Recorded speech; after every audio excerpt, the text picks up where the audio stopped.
Morada Noticias, una herramienta ciudadana para cuestionar el poder y recorrer la ciudad amada.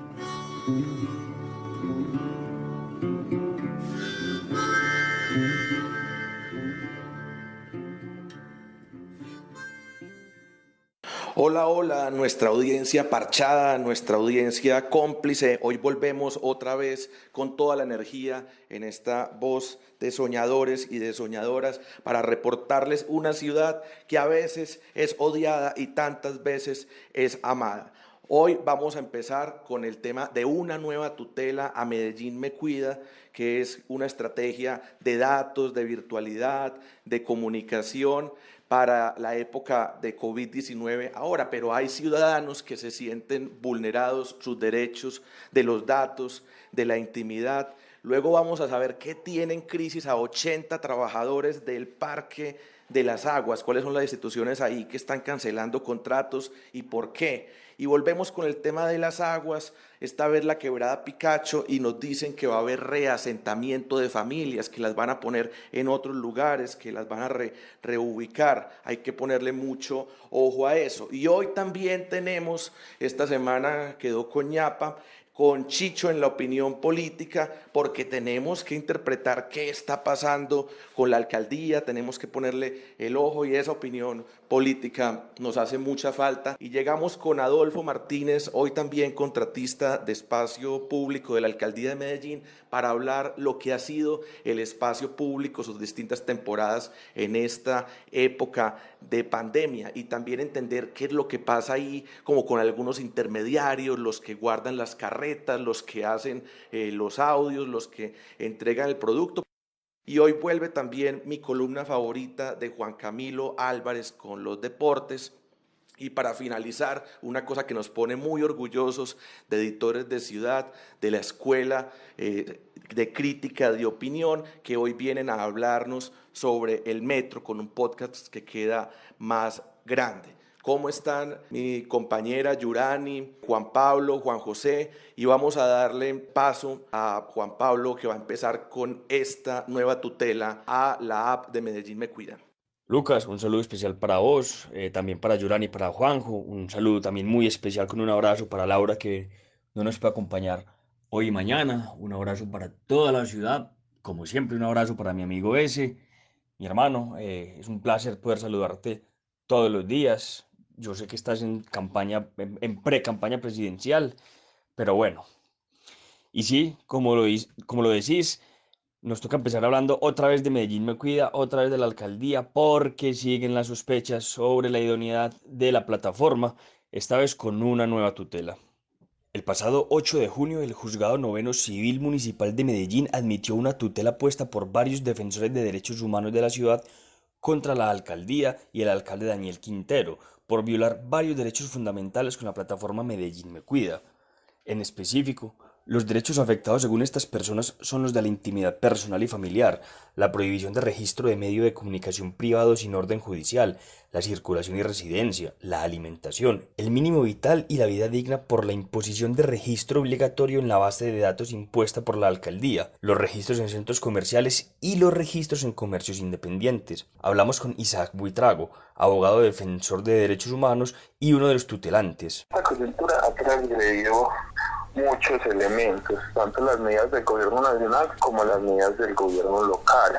La aplicación, cuando usted se va a registrar en la plataforma Medellín Me Cuida, le pide una cantidad de datos exorbitantes, ¿cierto? Con quién vive, su dirección y todo un montón de asuntos que hacen parte de esa esfera de lo privado. Es ahí pues donde se genera la transgresión al núcleo esencial del derecho fundamental. Además de las preocupantes cosas del funcionamiento de esta aplicación es que, por ejemplo, si vos te registras y cerca de vos hay un contagio o algo, te lo advierte, y hemos visto que socialmente se han generado acciones reprochables. El abogado indicó que la alcaldía no ha sido clara con los fines para los cuales se pide la información de los ciudadanos.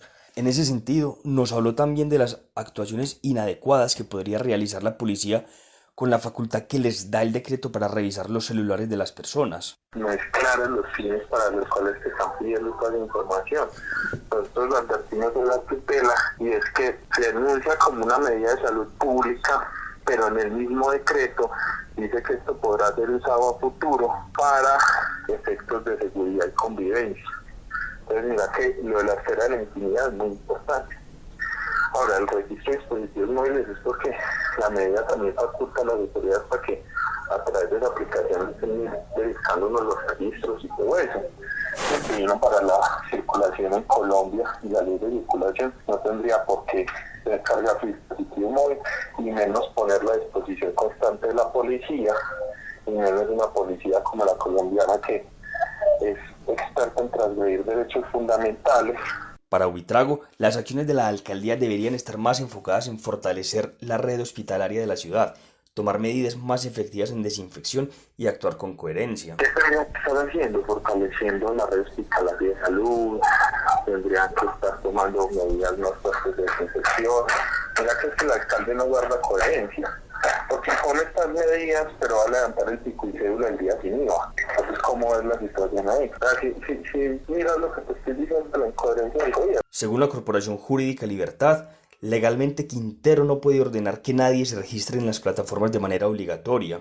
Además, Buitrago nos dijo que la alcaldía y la gobernación, que también fue sumada al proceso, tienen hasta hoy para presentar la información al juzgado. Muchas gracias, Juan Pablo, por hacerle eco a las tutelas, y le damos paso a nuestra compañera Yurani para que nos explique qué es lo que pasa con estos contratos en el Parque de las Aguas. Hola Lucas, un saludo muy especial para todo mi equipo de trabajo, para Laura, para todos los chicos, para la gente de casa y para nuestros oyentes. Yo comienzo pues hablando de una situación que están denunciando algunos empleados del área metropolitana.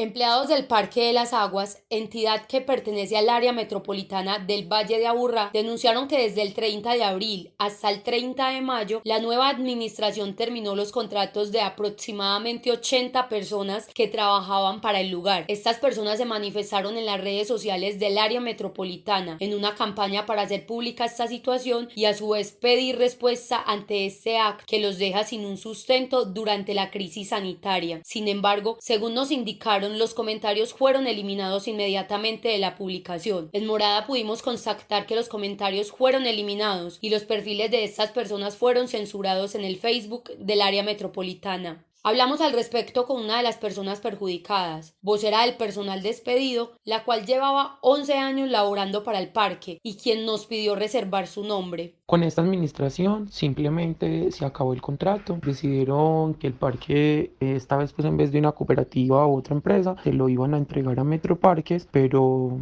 esta vez no nos tuvieron en cuenta. La señora Laura, que es la interventora del contrato, les dejó muy claro que nosotros no íbamos a seguir. Ella prefirió sacar a todo este personal y que llegaran otras personas. Nunca tuvimos la oportunidad de conocerla porque nunca se presentó con nosotros y de hecho varios rumores del área decían que nos trataba como si fuéramos ladrones, como si las cosas que hubieran pasado en administraciones pasadas hubieran sido culpa de nosotros. Y no, esta vez simplemente decidieron acabar el contrato y dejaron a todo el personal por fuera y ellos trajeron gente de afuera, pues gente nueva para comenzar con estas labores en el parque. Ella en nombre del personal también rechazó la actitud con la que ingresó la nueva dirección, tanto del área metropolitana como la del parque. Además hizo énfasis en que habían empleados que tenían hasta 15 años trabajando para el lugar. El ambiente cambió muchísimo en el parque, se volvió un ambiente tenso, ya todo se hacía con miedo, las cosas se estaban volviendo la verdad pues muy malucas para el personal, para los directivos, cada insumo, cada cosa que de pronto se gastaba, además había que relacionarla mucho más de lo normal, entonces ya a la hora de atender un usuario, de utilizar un implemento de aseo, de cualquier cosa, algo así de demás, la gente se abstenía mucho de usar como lo debido, era como si nosotros fuéramos ladrones o hubiéramos hecho cosas de las cuales nosotros no teníamos nada que ver, puesto que cada administrador maneja sus recursos como mejor le parezca y el empleado simplemente acepta las órdenes. Morada constató la censura que se generó desde el área metropolitana, por eso indagamos con la entidad para conocer acerca de estas denuncias y esos despidos que se dieron en medio de la crisis sanitaria y económica que vive el país, y aún estamos a la espera de una respuesta por parte de ellos. Seguiremos muy atentos a esta situación. Entrevistamos a Adolfo Martínez sobre lo que hace Espacio Público en esta época de pandemia y cuáles son los planes, cuáles son los conflictos, los dilemas, qué diagnóstico se han encontrado. ¿Cómo se ha vivido el espacio público en Medellín en época de coronavirus? El primer momento fue como también la generación del miedo, donde la gente no salió y donde supuestamente el Estado iba a brindarle la posibilidad a la gente de subsistir. Ese fue como el primer momento, la gente no salía, el espacio solo, las calles como le gusta a algunos grupos de predominio económico, limpiecitas, sin gente. Pero el segundo momento, también entendiéndolo, fue entender también la posibilidad de que ese espacio público somos una economía informal, que es lo que no han podido entender esos gobiernos. Hay una economía informal que ronda más o menos del 55%.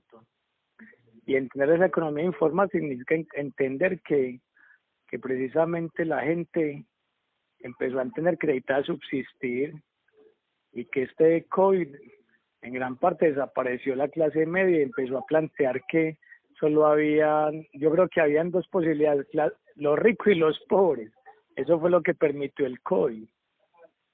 Entonces yo creo que hay dos momentos, un momento de miedo donde la gente no salió y luego un momento de necesidad donde la gente va a salir y donde entonces lo que posibilita el Estado es que la gente medio se cuide, pero que ese asunto de cuidarse es muy ambiguo porque el cuidado con hambre es imposible. El Estado no ha sido capaz de soportar los espacios que supuestamente le toca controlar, entonces lo controlan otros actores. Y esos actores en última vuelven un poco más efectivos porque si están permanentemente en el espacio. Por eso la apuesta que también se hizo del espacio público es cómo estamos en el espacio, también construyendo otro tipo de relacionamiento en el espacio y construir otras formas de estar allí. A mí me parece que hay una cosa también con los carretilleros, una estigmatización, porque yo no creo que nadie quiera mover una carreta 10 horas, 12 horas, porque en gran parte la gente está sobreviviendo. Lo que uno observa en la gente que mueve una carreta es gente que está necesitada y entonces hay poderes que utilizan esa necesidad precisamente para condenarlos todo el tiempo a que estén dependiendo de ellos. Entonces un carretillero no sale a ningún barrio porque quiera, porque ¿quién va a querer en una ladera de la ciudad mover una carretilla? ¿Sí? Entonces con el tema de las carretillas, lo que pasa es que también han empezado a afectar la gente por el asunto del perifoneo, hasta el punto de que ya gente quiera utilizar, pues la gente que llaman de bien, quieran utilizar también otras fuerzas para contrarrestar los carretilleros. Esto es esta ciudad también. O por lo menos las administraciones se han enfocado en el carretillero y no se han enfocado en donde guardan las carretas, porque hay grandes proveedores de alimentos que son los que ponen carretas a funcionar. Y entonces cuando el espacio público le decomisa una carreta a un señor de estos, le está economizando el plante y el señor tiene que pagar ese plante. Y ese plante, él lo tiene que pagar y se endeuda más porque ¿cómo va a pagarlo? Entonces como es una especie de deuda externa que nunca se paga. Entonces lo que hay que hacer yo creo que es hablar con los dueños de el tamal o el helado y de las carretas, a ver cómo van a comprometer para sacar a esas personas de la condición de esclavitud en las que la mantienen. Hicimos una cosa muy bacana, muy bonita, pues que ya lo veníamos haciendo, pero que el sábado generó una tensión con las señoras de los tintos y fue que una agresión entre la policía y ellos.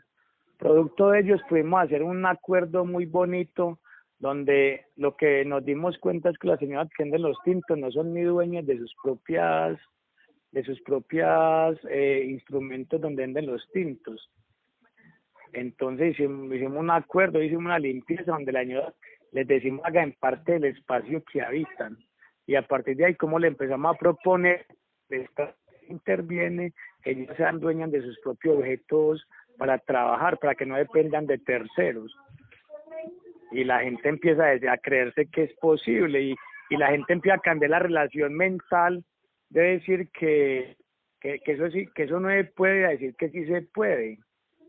Entonces se vuelve bonito en la medida en que usted ve a la policía cambiando la mentalidad, a la administración, a las señoras encontrándose, pero la mayor beneficio de las señoras en el sentido de que saben que si tienen sus termos y si son de ellas, cambia la relación con los precios de los tintos y cambia la relación de esclavitud que han entablado con unos terceros que son las que las dotan de los objetos donde venden los tintos. Hombre, Lucas, yo quedo sorprendido. No sabía varias de las cosas que cuenta Adolfo. No sabía, por ejemplo, que las mujeres que venden tintos no son dueñas de sus implementos, de esas chazas, por así llamarlas. El asunto de los carretilleros tampoco lo sabía. Eh, bueno, y en ese asunto de los carretilleros, me recuerda un poco que esta ciudad que ha tenido gobiernos de marcas tan fuertes, que han sido quizá más marcas comerciales que gobiernos durante la última década, podríamos decirlo, pues es una ciudad gobernada realmente por el AMPA, y duele decirlo, y duele reconocerlo, pero es una situación bien compleja en ese sentido, de quién maneja realmente la vida diaria de la ciudad. No son las administraciones, repito, es la criminalidad, y es un asunto pues triste. Pero importante también esos trabajos por resignificar las dinámicas sociales y resignificar los territorios. Creo que esa es la única manera real de apropiarnos de nuestra ciudad y de convertirnos en ciudadanos activos. El pasado martes, las comunidades de La Playita, zona aledaña a la quebrada La Picacha, tuvieron una reunión con el ISBIMED en la que se trató el tema de la reubicación de las familias que viven en el sector. Escuchemos a Félix García, presidente de la Junta de Acción Comunal de Belén Las Margaritas, quien nos habló de la reunión. De la reubicación de 58 familias que faltan por reubicar del sector de La Playita en el Rincón, cerquita a un lote que hay cerquita al supermercado EU. De cómo va el proceso, cómo se ha adelantado el proceso, cuántas familias van para allá, la socialización que se va a hacer a las diferentes organizaciones, tanto del nodo 3 como del nodo 5 de la comuna 16 de Belén, que el nodo 5 es donde se va a hacer el reasentamiento, se va a construir ahí unas torres, va a ser una propiedad horizontal para ubicar las 58 familias de las violentas del sector de La Playita. García indicó que las obras durarán un año y que se coordinó cómo hacer las socializaciones en los sectores y con las organizaciones sociales cercanas. Esta reubicación se da en cumplimiento de una sentencia del 2014 por parte del Consejo de Estado que favorece una acción popular puesta para proteger a las personas que viven cerca de la quebrada por los altos riesgos que implica para los habitantes cuando hay periodos de fuertes lluvias. Erika Castro Buitrago, coordinadora de la Clínica Jurídica de la Universidad de Medellín, nos dijo que el Consejo de Estado le ordenó a ISBIMED, entre otras cosas, hacer un censo de las familias que permitiera establecer las soluciones de vivienda para ellas. El censo realizado arrojó un total de 106 familias en el sector de La Playita, aunque no se realizó el censo en otros sectores. Sobre las familias, García y Castro nos explicaron que aún quedan 29 sin ser reubicadas, a otras 9 la alcaldía les paga un arriendo, otras 32 están en arriendo temporal y ya 28 tienen vivienda nueva o usada. Castro nos dijo que es necesario tener alguna información adicional sobre las familias involucradas en este proceso. Nosotros necesitamos establecer en una mesa de trabajo cuántas familias están realmente en arrendamiento temporal que van a llegar al proceso de reasentamiento a Belén Rincón, cuántas familias que estaban en el censo original de 106 familias ya no van a gozar de ese subsidio y las razones por las cuales no van a gozar de ese subsidio. Igualmente, la abogada nos contó que, tras las administraciones de Aníbal Gaviria y Federico Gutiérrez, que fueron sancionados por desacato sobre esta sentencia, la alcaldía de Daniel Quintero y el ISBIMED en este caso han sido muy atentos y se han mostrado dispuestos a dar resultados y cumplir con las obras. Buitrago también nos habló sobre el acompañamiento que harán desde la clínica jurídica. Pero realmente, si tú me preguntas, digamos, nosotros desde la universidad estamos muy interesados en apoyar el proceso en general, ¿no? De cómo se va a hacer más bien el reasentamiento. O sea, nosotros confiamos en que el proyecto constructivo se ajuste a los diseños que se nos presentaron o que les presentaron a las familias en octubre del año pasado. Parece ser que efectivamente son los mismos diseños y que se ajustan y que todo el proceso se haga, pues digamos, protegiendo y garantizando los derechos de las familias. Nosotros seguiremos apoyando como universidad ese proceso. Por su parte, tratamos de comunicarnos con ISBIMED y con la EDU para conocer sobre las obras y las futuras reuniones que se tendrán con la comunidad. Sin embargo, hasta el momento no nos han dado respuesta. Suena bien, Juan Pablo, que no tenga riesgo la gente y que aumente la calidad de vida, porque cuando se desborda la quebrada no solo es riesgo, sino que hay salubridad, esa no es la forma de vivir. La gente en Medellín históricamente, que viene de nuestro campo antioqueño, normalmente le ha tocado acomodarse donde puede, y ahorita nos toca entonces estar muy pendientes con esa sabiduría de hacer seguimiento a esas 9 familias que yo entiendo que todavía no les han dado solución, pero bueno, pinta bien la cosa, por lo menos hay diálogo, hay diagnóstico, que no se vaya a perder eso en una oficina. Y vamos entonces a seguir con nuestro análisis semanal de Carlos Mauricio Hernández sobre la política y sobre todo sobre el buen gobierno. Las ideas, las decisiones y el poder gubernamental se destapan en Morada Noticias. Esto es Con Chicho Opina en la Política. Con Chicho Opina en la Política. Con Chicho en la Política. Yo hoy quisiera empezar con una pregunta que me gustaría dejarla como hipótesis, y es: ¿con qué capital político empieza el señor alcalde a gobernar la ciudad de Medellín? Y hago esta pregunta porque ha sido el alcalde más votado en los últimos años o en las últimas elecciones de Medellín. Pero con relación a los votos, ¿qué tanto es capaz de conservar su capital político y cuáles van a ser sus estrategias? Yo creo y me atrevo a decir que el alcalde va a utilizar una estrategia que utilizó mucho la anterior administración, y era los medios, volverse en alcaldes mediáticos, en los cuales ellos van por los barrios saludando a las personas, conversando con las personas, preguntando cómo se están sintiendo, cuáles son sus problemas, pero nunca participando con las personas o poniendo a participar las personas en una acción colectiva de ciudad o en una acción colectiva de barrio o de comunidad, construyendo tejido social para que las personas respondan a sus mismas preguntas, a sus mismos intereses, a sus mismos problemas, y desde sus propias capacidades puedan enfrentar esas problemáticas, sino que alejan al ciudadano de esta posible participación y lo vuelven un ciudadano que se dedica simplemente a esperar que el alcalde le resuelva sus problemas y que el alcalde llegue con sus secretarios de despacho y sus recursos a enfrentar y a solucionar sus problemas. Y ahí hay, digamos, un abismo que se empieza a abrir muy grande entre el Estado, o el gobierno mejor, como representante del Estado, y el ciudadano como habitante del territorio.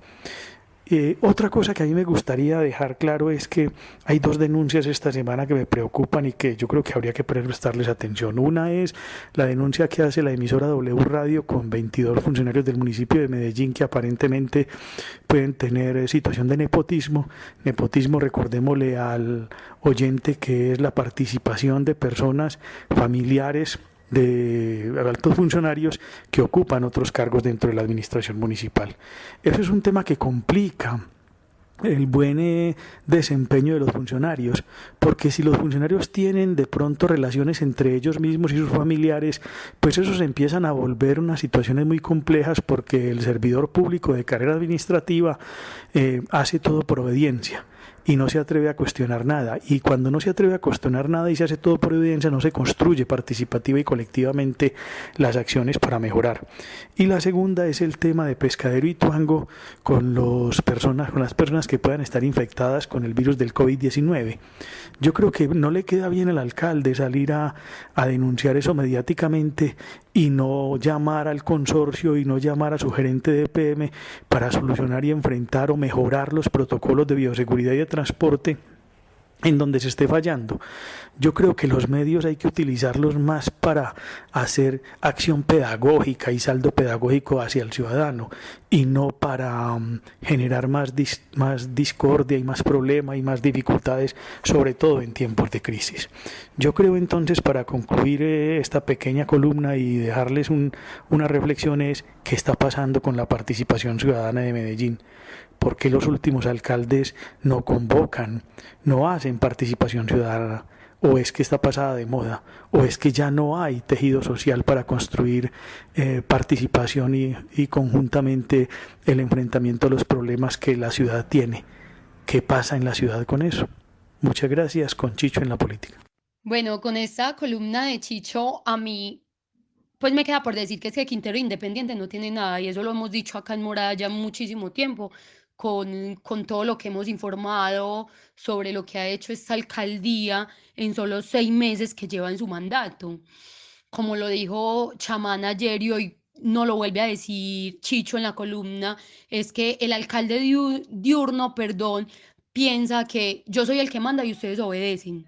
Es decir, gracias a lo que hago, esperen, yo llego. No, es que la verdad tenemos que hacer más veeduría y exigencias a nuestro Estado, porque ellos tienen una responsabilidad y una obligación con nosotros. Morada Noticias es una producción del colectivo Morada, Casa de las Estrategias, Latina Estéreo y Universo Centro. Este proyecto es parcialmente financiado por la Inter-American Foundation y la Fundación Confiar. Pero podemos crecer más. Envía tus historias al WhatsApp 350-666-8436. Comparte nuestro contenido o escríbenos a noticias@morada.co si te gustaría sumarte a nuestros patrocinadores.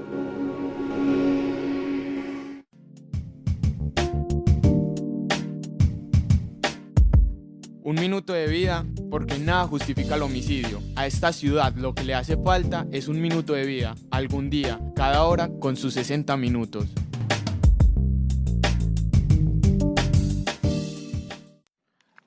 Ayer no se presentaron homicidios en Medellín. Por todas esas 159 personas, esos universos, esos mundos, esas ciudades que no pudimos conocer, hacemos esta sección. Nada justifica el homicidio, nada justifica el feminicidio. También podemos aprovechar para analizar que el año pasado hubo 5 homicidios a manos de la fuerza pública. Este año, por fortuna, llevamos 0. Hay que ponerle mucha atención al uso desmedido de la fuerza pública en la seguridad, en la protección, porque eso tiene que ver mucho con la demagogia de la seguridad. Lo que pasa en Brasil, que la policía y la fuerza pública es uno de los mayores responsables de la cifra de homicidio. Algo bueno, aunque parece trampa, trae el coronavirus, y es que la tasa estimada para este año es 13.98. Y con esto no se puede felicitar ninguna política de seguridad ni la alcaldía, pero sí, desde la campaña de no copio, uno piensa, eso es tiempo que ganamos, dinámicas que dejaron de estar, formas territoriales que cambiaron profundamente por el coronavirus, y eso simplemente es ganar tiempo para desarrollar una política pública que muestre que esos novelones, esas dinámicas territoriales, ese involucramiento de jóvenes y adolescentes en el crimen, tenemos tiempo para cambiarlo y para que esto sea la tasa también natural del siguiente año, que ya no tengamos por fortuna coronavirus. Un hecho y una satisfacción concreta, y es la reducción de homicidios y por tanto los mundos y las vidas que sí estarán ahí.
Bueno, y seguimos con Juan José en Datos para combatir el poder.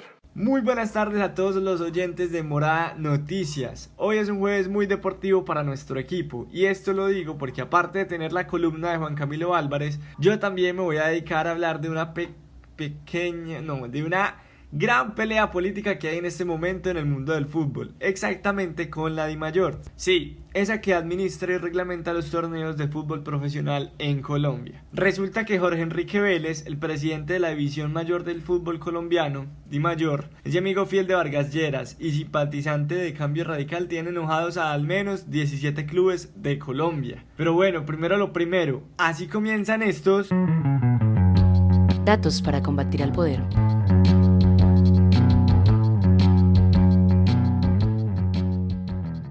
La única elección que Jorge Enrique Vélez ha ganado en su vida fue con la DIMAYOR en 2018, porque les cuento que en todas las que aspiró salió quemado. Por allá en 2003 fue candidato a la alcaldía de Medellín y al Senado en 2006 y 2010. Pero bueno, vámonos para lo que importa. Hay un lío tenaz con este señor, vea les cuento. Recordemos que si bien Win Sports ya tenía los derechos de transmisión del fútbol por televisión cerrada, resulta que Vélez les dijo a los directivos de los equipos que si votaban para que esa misma empresa se quedara con el contrato de ese famoso canal Premium, el cual no fue idea suya pero terminó ejecutando, él vendería los derechos del fútbol colombiano a la televisión internacional y eso representaría 300 millones de dólares en 6 años, es decir, 50 millones por año, y ya va 1 año y medio y los equipos no han visto un peso. ¿Cuál es el problema? Que Jorge Enrique no podía ofrecer ese contrato porque los derechos internacionales ya los tiene RCN hasta el 2021. Muchos de los equipos colombianos, confiando en la palabra del presidente de la DIMAYOR, se endeudaron hasta las y hoy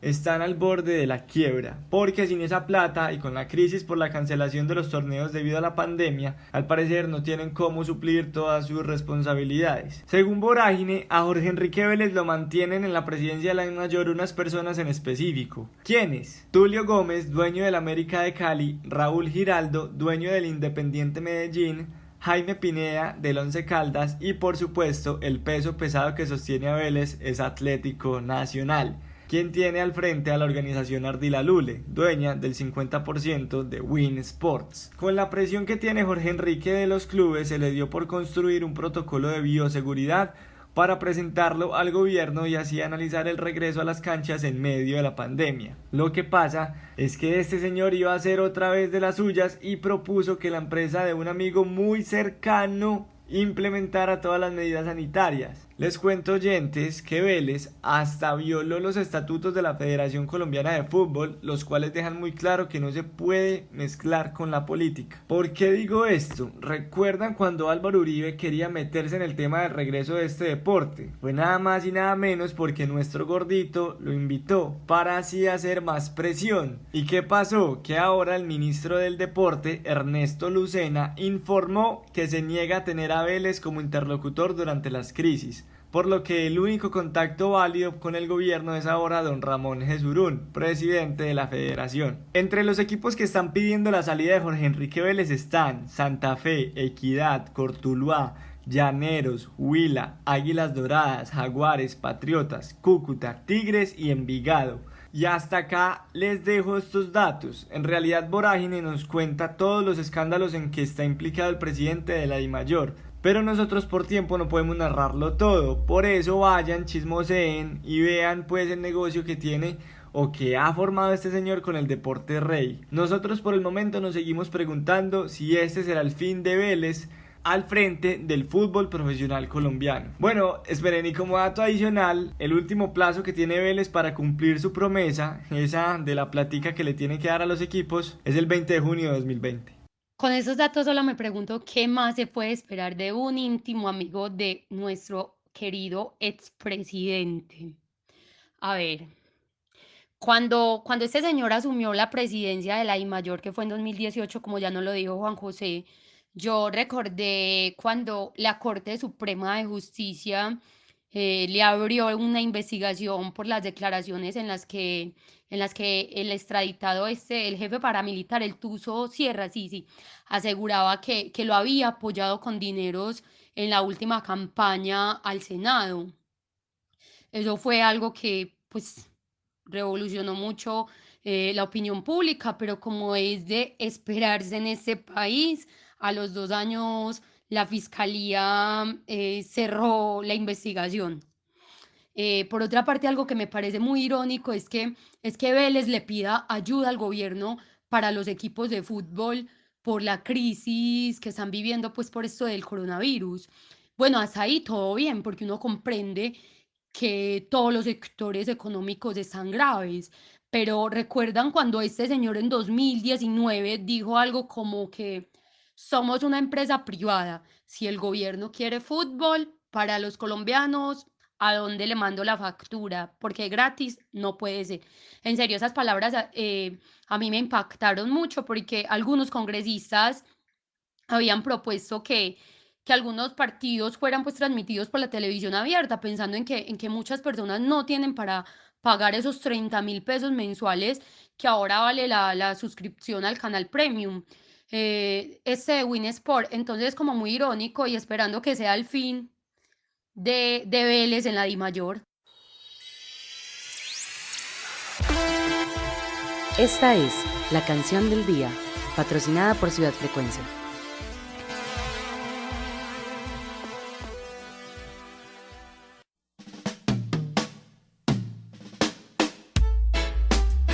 Yes, Lord, Rastafari, is smoking ganja every time. Ganja, ganja, ganja, eu quero plantar. Ganja, ganja, ganja, eu quero fumar. Erva natural, não é erva daninha, é a ganja que veio de diabo.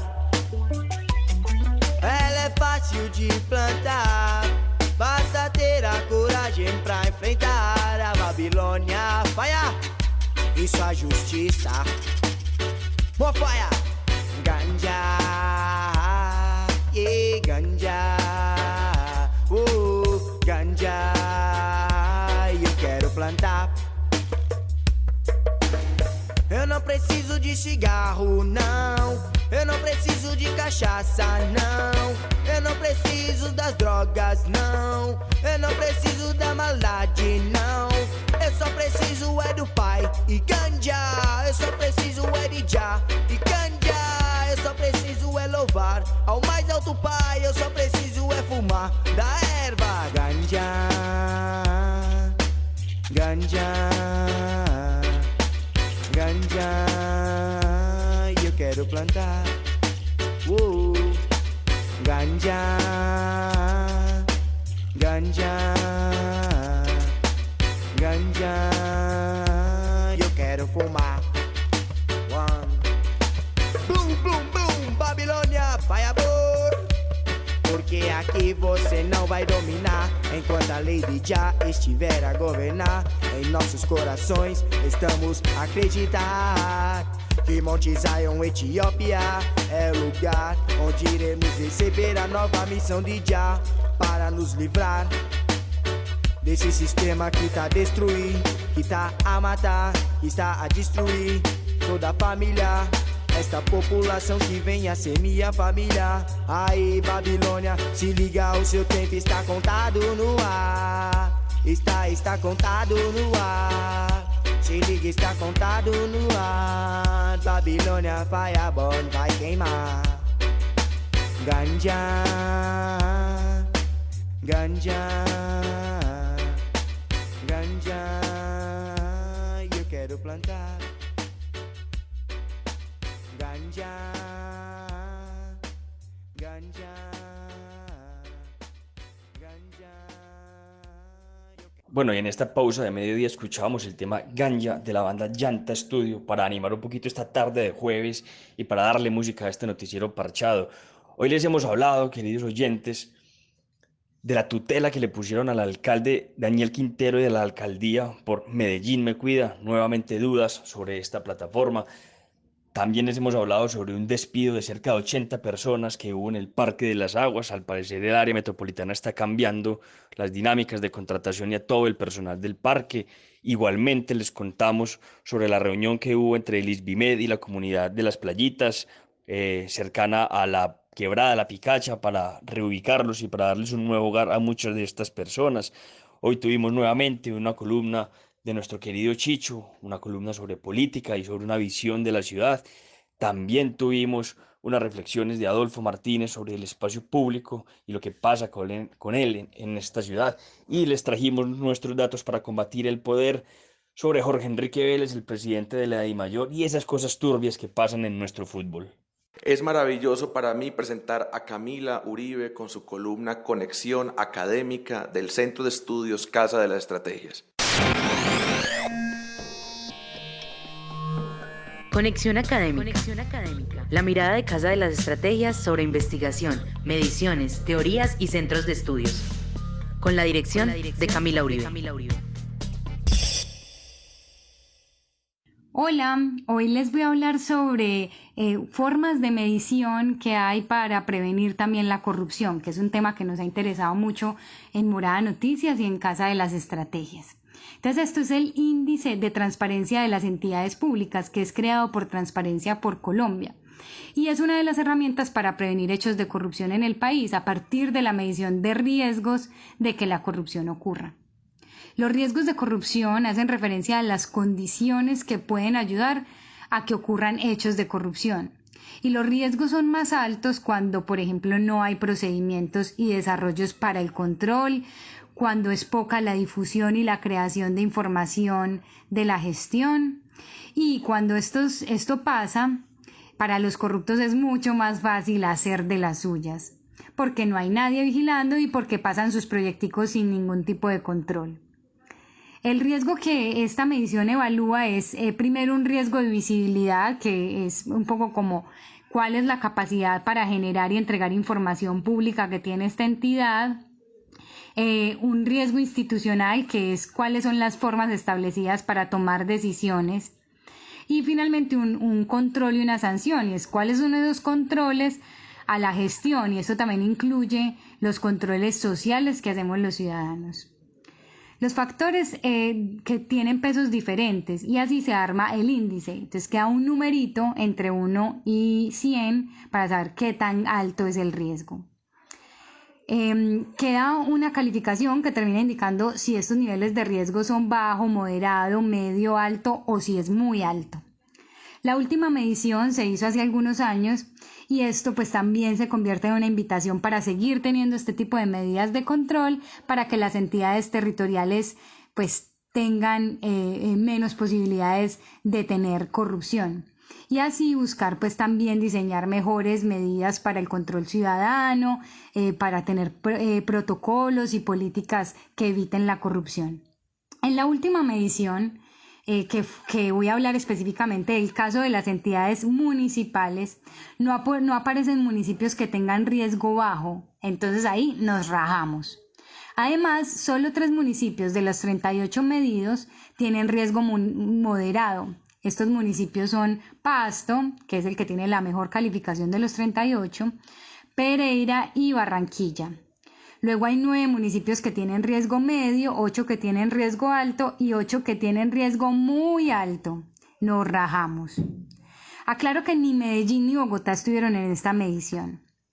Una cosa interesante de los resultados es que los municipios más grandes no necesariamente están en las mejores categorías, aunque uno pensaría que tendrían los mejores procedimientos de control y de gobierno abierto, pero no es necesariamente así. Entonces, por ejemplo, mientras San José del Guaviare, que es un municipio de categoría sexta, o sea, un municipio pequeño con poca fortaleza institucional, tiene un riesgo medio. Y mientras tanto, un municipio de categoría especial o primera, como son Cúcuta y Santa Marta, están en riesgo muy alto de corrupción. Así que tratemos de estar revisando estos índices y pidiendo información sobre visibilidad, controles y las formas de tomar decisiones de los municipios. Un abrazo y esto es un saludo para Morada Noticias. Y como hoy es jueves, de nuevo tenemos a Juan Camilo Álvarez Lema con su columna de Deportes sin Deportes. ¿De qué nos hablará esta vez? Escuchemos a Juan Camilo con sus reflexiones sobre el mundo deportivo. Una vez más llego acá a esta sección que de deportes solo lleva el nombre o algo así. Esta semana el influencer, empresario, pero sobre todo ciclista Rigoberto Urán montó en sus redes un breve video grabado mientras montaba en carretera, porque ya los ciclistas tienen autorización para entrenar individualmente. En el video se ve un señor que con su ropa aparentemente de trabajo y un morral grande le sigue el paso a Rigo. Esa fue la figura que me encontré a 45 kilómetros por hora. Me cogió ruedas, yo venía haciendo un trabajito y que de contrarreloj, cuando fui me dijo, viene una rueda, y yo dije, no, viene todo aerodinámico, y le miro, vea. Y uno preparando para el tour. La ropa deportiva está hecha especialmente para que los deportistas tengan un mejor desempeño en sus competencias. Una prenda que tenga menor resistencia al viento y permita moverse más rápido, o que pese menos, o que mantenga la temperatura en un estado ideal, puede marcar la diferencia en la alta competencia. Todos buscan mejorar en detalles así. Con la libre relación de temas que termino haciendo siempre en esta columna, me pareció una metáfora muy efectiva para explicar las ventajas y desventajas, entre comillas, invisibles, que dan cosas como el color de piel, ser hombre o mujer, los recursos económicos. Detalles no tan pequeños como estos hacen que dos personas que le metan el mismo esfuerzo a una actividad no tengan los mismos resultados. Y estoy siendo sutil.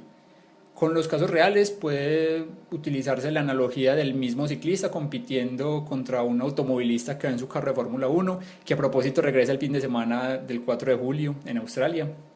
Les recuerdo que estas secciones de deportes y toca ir hablando desde ya de automovilismo, porque con el Central Park de Bello puede que salga la próxima figura mundial.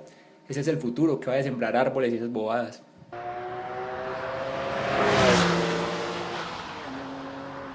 Bueno, iba en que sí, que no es lo mismo quien puede mostrar sus capacidades tal cual las tiene y no tiene que estar enfrentado constantemente a pesos adicionales como ser mujer, afroindígena, homosexual, tener una discapacidad o tantas otras características que terminan siendo cargas. En vez de usar la tan quemada palabra privilegio para hablar de quienes no tienen o tenemos que sufrir por estas cosas, deberíamos usar eufemismos como aerodinámico. Tal vez así se entiende más fácil los que pueden dedicarse solo a entrenar y no tienen que estar pensando en que están obligados a demostrar más solo por cómo son, o los que pueden dedicarse a lo suyo sin mortificarse en que tienen que hacer algo más para poder pagar sus gastos. Y hablando de todo de lo mismo, esta semana hubo dos noticias por el lado del fútbol femenino. El ex técnico de la selección Colombia femenina sub-17, Didier Luna, fue condenado a 2 años de prisión por cometer injuria por vías de hecho. Lo más seguro es que no sea detenido y pague su condena con plata, con una suma de dinero. Él fue denunciado por Carolina Rosso, fisioterapeuta del equipo, y por algunas jugadoras por haberlas acosado sexual y laboralmente. El cargo por el que finalmente lo castigaron fue diferente al inicial, pero terminó habiendo una sanción y ojalá le pongamos más cuidado a todas esas denuncias. Por otro lado, también en fútbol femenino, la Confederación Sudamericana de Fútbol tenía 2 sedes como candidatas para hacer el Mundial del 2023, Brasil y Colombia. Esta semana Brasil retiró la candidatura porque creen que la crisis económica, que seguramente se profundizará por culpa del coronavirus, no los va a dejar hacerlo en forma y el voto suramericano entonces se va a alinear para Colombia, se espera. Las otras sedes que están como candidatas para el Mundial Femenino del 23 son Japón y una sede conjunta Australia y Nueva Zelanda. Mientras tanto, acá nada que dicen cuándo va a jugarse la Liga Femenina o qué va a pasar con eso, pues porque así somos. Primero el Mundial, después vemos qué pasa con la Liga. Ya cortico para terminar la sección, un infaltable de este espacio. El técnico que regañó a su goleador porque se negó a cobrar un penal que no había sido falta. Ahorita me están dando una orden de que sacara a una señora, no lo hice, pero es algo injusto lo que están haciendo en este momento.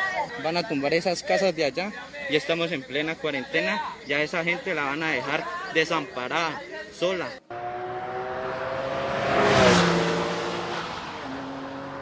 Frente a orden legítima expedida por autoridad judicial o administrativa correspondiente, no tenemos sino un solo camino, el de garantizar el cumplimiento.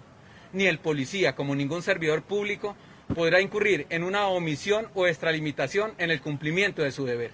Si ven que manzanas buenas sí hay, lo que es que comérselas rápido, para eso son, no sea que después contagien las demás. Para Morada Noticias, opinó Juan Camilo Álvarez Lema. No, este man Juan Camilo es muy bueno. Aerodinámicos, hay que decir aerodinámicos.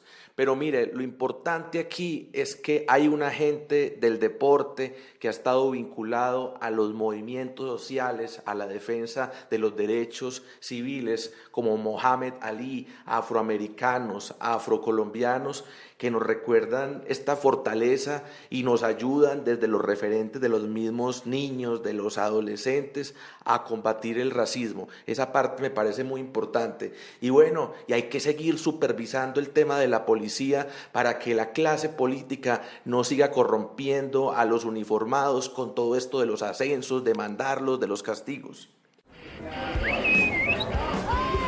Conversaciones de esquina, una sección de Editores de Ciudad. Ya perdimos el control y quisimos salir los dos. Era tiempo de compartir y sin querer la enfermedad nos llegó.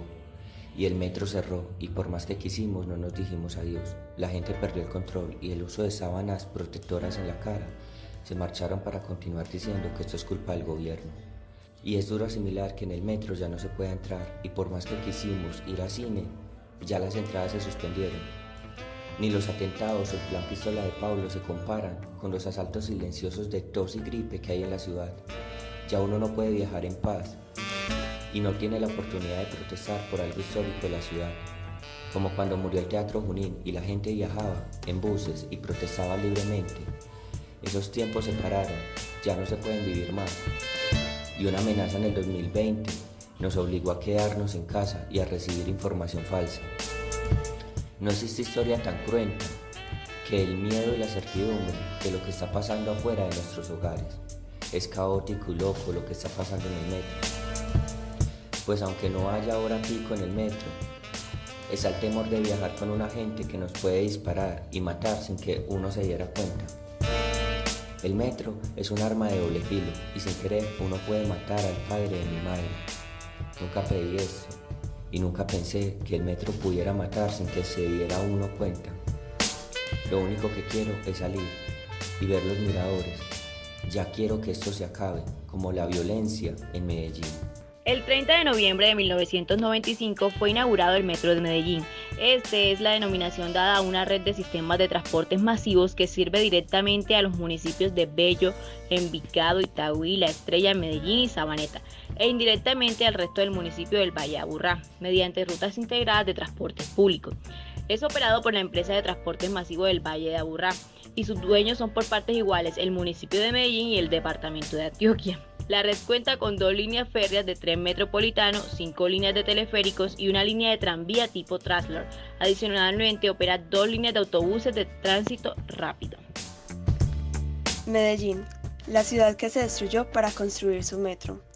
El proyecto, a mediados de los años 80, tuvo demoras hasta de 7 años en su construcción y sobrecostos que llevaron la obra de un presupuesto inicial de $320 millones a un costo que ronda los $2.000 millones, debido a los graves errores de planeación que conllevarían errores de ejecución. La construcción del Metro de Medellín costó 6 veces más de lo originalmente previsto. ¿Y de dónde se multiplicó toda esa cantidad de dinero para saldar la deuda? Rentas de gasolina y tabaco empeñadas por el término de 83 años, y el pueblo asumiendo la mayor responsabilidad en el pago de la deuda. Además del daño ambiental, la destrucción de barrios ya construidos, el deterioro de las zonas céntricas de la ciudad, como lo fue el Parque Berrío, allí donde nació la urbe, todo un ícono de nuestra cultura original. La misma cultura que se repite en los altavoces de este medio de transporte, la cultura que muchos ciudadanos escuchamos y seguimos a diario. Hasta esta cultura está permeada por la corrupción. En el 95, cuando se dio la inauguración del Metro de Medellín, la ciudad era epicentro de varios ataques terroristas. Uno de ellos fue el 10 de junio de 1995 a una de las obras de Fernando Botero ubicada en la Plaza de San Antonio. Este hecho dejó a muchas víctimas y debido a todo lo que estaba pasando en la ciudad, había cierto temor de que el metro fuera epicentro de ataques terroristas.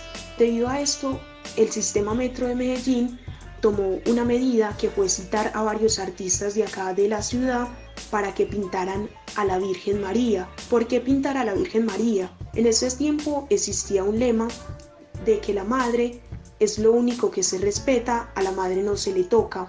Yo pienso que en el transcurso del metro y ver todas estas vírgenes y todas estas esculturas y todo esto me anima a dibujar, me anima a crear, porque es una forma de ver el arte. Y ver estas vírgenes en el metro me dice como wow, se esforzaron mucho en hacerlas, así como las estatuas de Botero. Botero se esforzó mucho en hacerlas, y hay cosas que uno dice, estos artistas se esforzaron. Y no sé, acá los grafitis y todo nos animan a movilizarnos en la ciudad, y esos pequeños detalles que nosotros no veíamos ahora nos parecen muy grandes. Nos parece muy grande ver un graffiti en una foto, ver una pintura en una foto, ver estas esculturas o estas imágenes en el metro. Pueden ser pequeñas, pero ahora uno las desea más porque ya no podemos salir. Y es algo que uno dice, ya quiero que esto se acabe para volverlas a ver. A una Virgen María no se le estropea ni se le destruye. Es la razón por la cual el metro decidió iniciar con estas figuras religiosas. Y más que iniciar, era que la Virgen María era la que iba a custodiar el sistema metro. Entonces decidieron convocar a estos artistas que fueron Humberto Pérez, quien pintó a la Niña María en la estación Ayurá, Fernando Botero, quien pintó a Nuestra Señora de Colombia en la estación de San Antonio, y Libardo Ruiz, quien fue que pintó en la estación Caribe a la Virgen de la Milagrosa, y también realizó una copia de María Auxiliadora en Itagüí. Yo creo que el metro ha tenido una muy buena estrategia infundiéndonos a los ciudadanos la cultura metro. Como dice Joelis, pues por ejemplo, en cuanto a las vírgenes, el metro no tiene pues como nada que ver con figuras religiosas, ni es lo que promueve, ni nada que ver con eso. Pero el poner en las vírgenes, como dice Márgara, pues hace que las personas en una ciudad como esta tan religiosa respeten mucho el metro. Y pues a veces yo creo que las personas no tienen en cuenta, pues y son muy orgullosos de la cultura metro, sin tener en cuenta que nos imponen algo, pues una serie de conductas que, como dice Márgara, pues a lo mejor y no van con eso de que pues, la cultura somos todos. Es un orgullo ser parte de esta red de editores de ciudad, esta muchachada que ya está llegando en muchos casos a 10 meses de formación de periodismo con Laura. Así que estén muy pendientes de esta sección de conversaciones de esquina y de los resultados de esta escuela cada 8 días. Bueno, y hasta acá llegamos con nuestro noticiero parchado, nuestro noticiero realizado entre amigos. Les recordamos seguirnos por nuestras redes sociales, en Twitter como @moradanoticias, en Instagram moradamed, en Facebook Morada Colectivo y en nuestra página web como morada.co. Allí encontrarán muchísimo más contenido para que se parchen a escucharnos y a ver lo que hacemos en Morada. Recuerden también que si tienen algún contenido que desean pasar por nuestras ondas sonoras, nos pueden escribir al 350-666-8436. Muchísimas gracias a todos y feliz tarde.